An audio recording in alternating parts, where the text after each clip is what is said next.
நடராஜர் அப்படின்னாலே நமக்கு சிதம்பரம் தான் ஞாபகத்துக்கு வரும். ஆனால் 5 நடராஜர்கள் தமிழகத்தில் சிறப்பு வாய்ந்ததாக இருக்காங்க. 5 சபைகளாக விட்டுருக்காங்க. அதில் முதலாவதாக ஆனந்த தாண்டவமாடிய தில்லை நடராஜர், இது பொற்சபை என அழைக்கப்படுகிறது.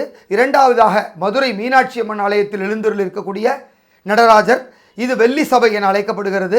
இங்கு கால் மாற்றி நடனமாடி அற்புதம் செய்த ஒரு நடராஜர், பாண்டிய மன்னனின் வேண்டுகோளுக்கிணங்க இடது காலிலிருந்து வலது காலை மாற்றி நடனமாடிய காட்சி. மூன்றாவதாக ரத்தின சபை, திருவள்ளூர் அருகே திருவாலங்காடு பகுதியில் வடநாதீஸ்வரர் ஆலயத்தில் எழுந்தருள் இருக்கக்கூடிய நடராஜ பெருமான், இங்கு பார்வதி தேவியுடன் போட்டி போட்டு நடனமாடி தனது காதணியை கீழே விழ வைத்து மீண்டும் காலினால் அந்த காலணியை எடுத்து காதில் மாட்டிக்கொண்டு ஒரு அற்புத நடனமாடிய ஒரு சபை ரத்தின சபை. நான்காவதாக திருநெல்வேலியில் நெல்லையப்பர் ஆலயத்தில் இருக்கக்கூடிய நடராஜ பெருமான், இது தாமிர சபை என அழைக்கப்படுகிறது. இங்கு முனி தாண்டவமாடி மகிழ்விக்கிறார். ஐந்தாவதாக தென்காசி குற்றாலத்தில் குற்றாலநாதர் ஆலயத்தில் எழுந்திருக்கக்கூடிய நடராஜர், இந்த சபை சித்திர சபை என அழைக்கப்படுகிறது.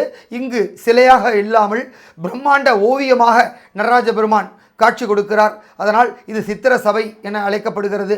இப்படியாக 5 சபைகளை கொண்டு நடராஜர் அருள்பாலிக்கிறார். இந்த ஆருத்ரா தரிசனத்தன்று நடராஜ பெருமானை கண்டு தரிசிப்பது அற்புத நமக்கு ஒரு அருளை தரும்.